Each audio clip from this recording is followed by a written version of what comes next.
Bismillahirrahmanirrahim. Assalamualaikum warahmatullahi wabarakatuh. Nama saya Ain Daina Balikis binti Samsudin, nombor matrik 047684. Hari ini saya akan membincangkan tentang isu pembangunan masyarakat di Malaysia. Maksud pembangunan dari segi barat adalah meningkatkan keadaan ekonomi, sosial dan kebudayaan. Manakala dari segi Islam adalah keupayaan untuk mewujudkan ciri-ciri keislaman dalam diri individu, keluarga, sosial dan kehidupan umat, juga pengurusan sesebuah negara. Menurut Muhammad Shukri Saleh, pembangunan adalah yang mempunyai falsafah, konsep, premis dan epistemologi tersendiri, yang mana faktor ini adalah sangat jauh berbeza dengan pembangunan lazim. Seterusnya, ciri-ciri dari segi barat adalah pembangunan luaran ataupun jasmani. Manakala ciri-ciri dari segi Islam adalah pembangunan luaran dan rohani. Seterusnya, matlamat barat adalah mencapai kemajuan dan kesejahteraan dunia. Manakala matlamat Islam adalah mendapatkan keredaan Allah di dunia dan di akhirat. Sekiranya kita tidak melaksanakan pembangunan mengikut perspektif Islam, kita boleh juga dikatakan sebagai munafik dari segi perbuatan, kerana tidak mengikut syariat. Yang keduanya, kita boleh digelarkan sebagai zalim kepada diri sendiri terutamanya, kerana tidak meletakkan sesuatu pada tempatnya. Jadi kesimpulannya, pembangunan masyarakat merupakan isu penting ataupun utama bagi melahirkan masyarakat yang harmoni dan sejahtera. Bismillahirrahmanirrahim. Assalamualaikum warahmatullahi wabarakatuh. Nama saya Nurul Syuhada binti Zulkifli, nombor matrik 046495. Seterusnya adalah isu-isu pembangunan masyarakat di Malaysia. Kesejahteraan masyarakat adalah prasyarat yang utama dalam usaha untuk menjana suasana yang lebih terarah kepada terbangunnya kebahagiaan dan keamanan yang sebenar dalam sesebuah komuniti. Teras utama ke arah melahirkan masyarakat yang diidamkan adalah melalui penjanaan masyarakat berasaskan kepada pemantapan nilai-nilai murni serta kolektif dan bersepadu. Elemen pembangunan insan adalah jalan yang mesti dilalui dan sangat perlu untuk diaplikasikan serta diperkukuhkan ke dalam seluruh anggota masyarakat. Pembangunan insan tersebut adalah melalui pencernaan akhlak dan moral yang menyeluruh berasaskan kepada ajaran Islam seperti semangat kerjasama, nasihat menasihati, beramanah dan bertanggungjawab dalam semua keadaan. Isu yang pertama adalah isu pembangunan belia. Golongan belia adalah golongan majoriti dalam struktur masyarakat di Malaysia. Belia dirujuk kepada golongan muda yang terdiri daripada pemuda-pemudi yang berusia antara 15 hingga 40 tahun. Mereka adalah kelompok komuniti yang terbesar dan mampu meninggalkan kesan yang besar terhadap sebarang perubahan yang dilakukan secara menyeluruh. Islam mentarifkan belia sebagai satu fasa umum alam balik yang menerima tanggungjawab di atas setiap perbuatan yang dilakukan. Seterusnya adalah ciri-ciri ideal belia yang cemerlang. Salah seorang sarjana Islam, Abdullah Nasir, menggariskan ciri-ciri ideal belia yang cemerlang atau juga dikenali sebagai asas-asas penting yang mesti dijadikan pegangan oleh setiap pemuda atau belia. 5 asas tersebut adalah mempunyai keimanan yang teguh dan tidak mudah goyah, keikhlasan yang benar, bukan kepura-puraan atau riak, kemahuan yang kuat, tidak kenal takut dan gentar, kerja keras tidak kenal lelah, dan yang kelima adalah berkorban demi mencapai kemenangan. Muhammad Ismail juga menyatakan bahawa belia yang ideal sewajarnya mempunyai akhlak dan sasiah diri yang mantap dan luhur serta memiliki benteng keimanan dan akidah yang kukuh untuk menghadapi segala cabaran dalam kehidupan dan mendidik sifat syukur dengan melaksanakan dengan penuh ketaatan segala perintahnya dan meninggalkan segala larangan serta kemungkarannya. Ciri ideal belia yang cemerlang seterusnya adalah golongan ini bukan sahaja memberikan sumbangan kepada pembangunan ekonomi Islam melalui keusahawanan Islam, malah mereka juga turut serta dalam kerja-kerja sukarelawan atau berpersatuan sebagai salah satu tanggungjawab sosial kepada masyarakat. Setiap perancangan dalam kerangka untuk melaksanakan perancangan pembangunan sesebuah masyarakat terutamanya belia sudah pasti ada cabaran-cabaran yang perlu dihadapi. Cabaran yang pertama adalah untuk memastikan keberkesanan setiap program yang dianjurkan oleh pihak berwajib. Keberkesanan program ini dilaksanakan tidak bergantung kepada kuantiti tetapi kualiti program yang dianjurkan. Yang kedua adalah tahap kematangan belia. Satu kajian menunjukkan bahawa tahap kematangan pertubuhan belia hari ini kebanyakannya berada pada tahap kematangan bayi dan sedikit sahaja berada pada tahap kematangan belia dan hanya segelintir pertubuhan sahaja yang mencapai tahap kematangan dewasa. Dan cabaran yang ketiga adalah serangan pemikiran arus globalisasi akan memberikan cabaran besar buat negara yang ingin membangunkan belia mengikut acuan Islam. Penjajahan pemikiran, tekanan mental dan emosi seseorang juga akan menjadi lebih ketara apabila sesebuah tamadun manusia itu semakin maju dalam pelbagai aspek kehidupan. Setelah diketengahkan cabaran-cabaran yang timbul dalam usaha untuk membangunkan golongan belia, pastinya setiap cabaran tersebut ada penyelesaiannya.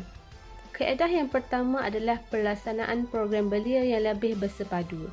Mereka perlu merealisasikan matlamat yang telah disasarkan dalam Pelan Tindakan Pembangunan Selia Nasional. Terdapat pelbagai usaha yang boleh dilaksanakan untuk melaksanakan program pembangunan belia, khususnya bagi mendepani cabaran masa depan negara. Dalam usaha untuk melahirkan belia yang berwibawa, penerapan budaya profesionalisme dalam diri belia perlu dipertingkatkan.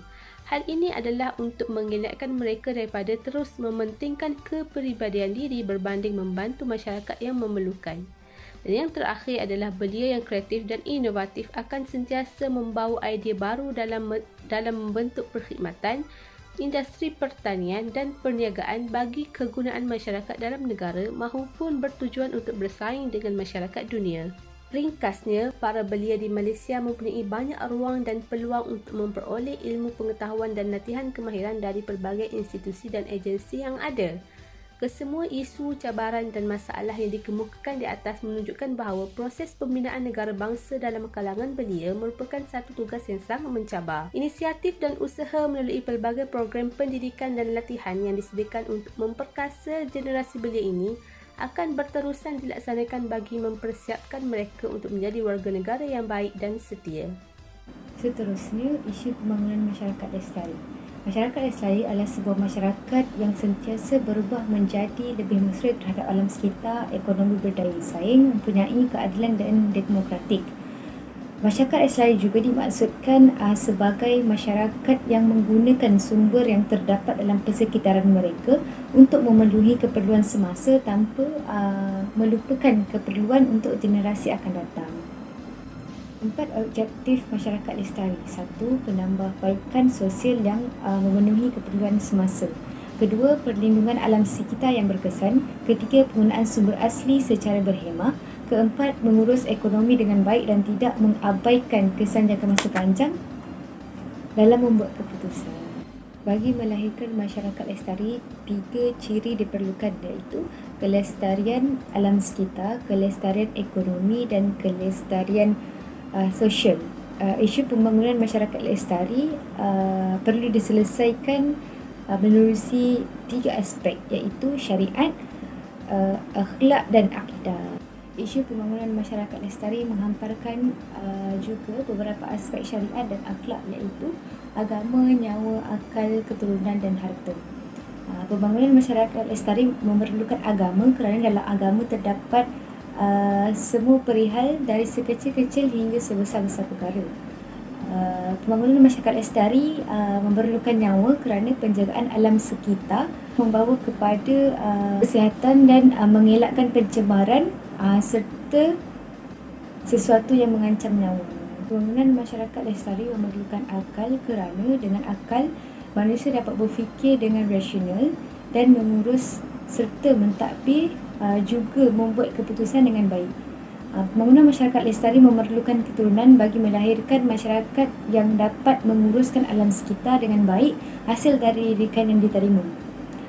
Akhir sekali, pembangunan masyarakat lestari memerlukan harta bagi menjadikan manusia ataupun melahirkan manusia yang bijak dalam menguruskan harta. Okey, seterusnya adalah pembangunan wanita. Wanita merupakan sebahagian daripada aset penting negara yang perlu dibangunkan secara optimum bagi membolehkan mereka menyumbang secara aktif dan berkesan kepada pembangunan negara.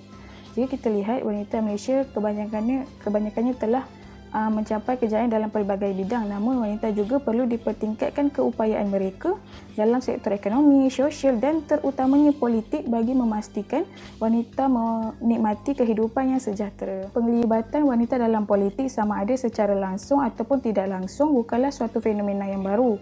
Hal ini kerana ia telah diterima umum sejak berabad-abad lamanya di dunia.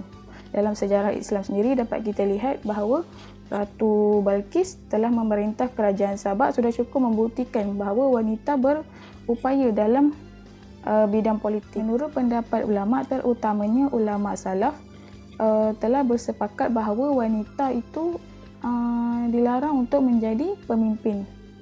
Kesepakatan itu didasari oleh firman Allah Subhanahu Wa Taala dalam surah An-Nisa ayat 34 yang bermaksud kaum lelaki itu adalah pemimpin bagi kaum wanita oleh kerana Allah telah melebihkan sebahagian mereka yakni lelaki atas sebahagian yang lain yakni wanita, dan kerana mereka yakni lelaki telah menafkahkan sebahagian daripada harta mereka.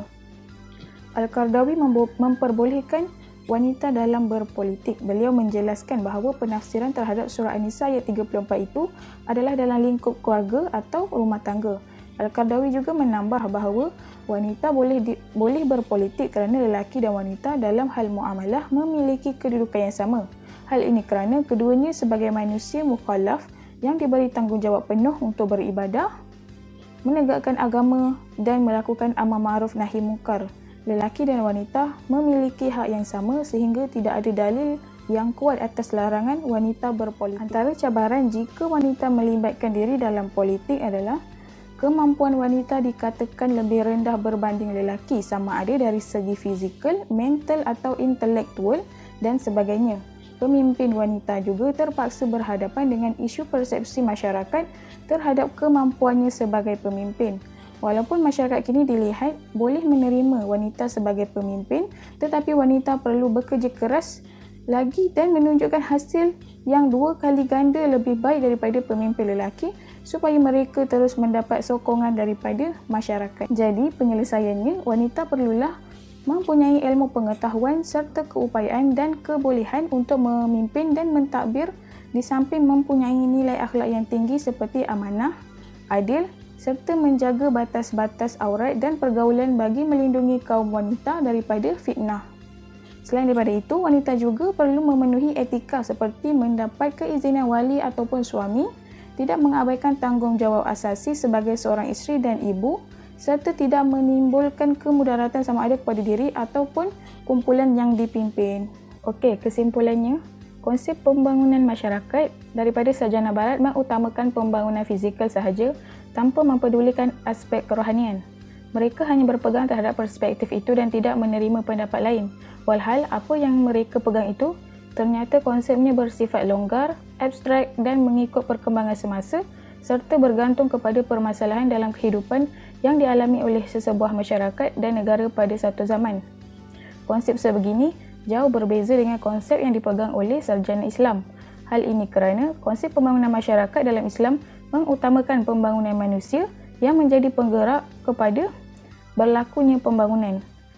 Dasar perlembagaannya berpandukan kepada Al-Quran dan Sunnah yang bersesuaian untuk sepanjang zaman dan menepati keperluan manusia. Oleh kerana itu, kerajaan merasakan masyarakat Islam di Malaysia perlu diperkuatkan kembali melalui pemerkasaan manusia itu sendiri.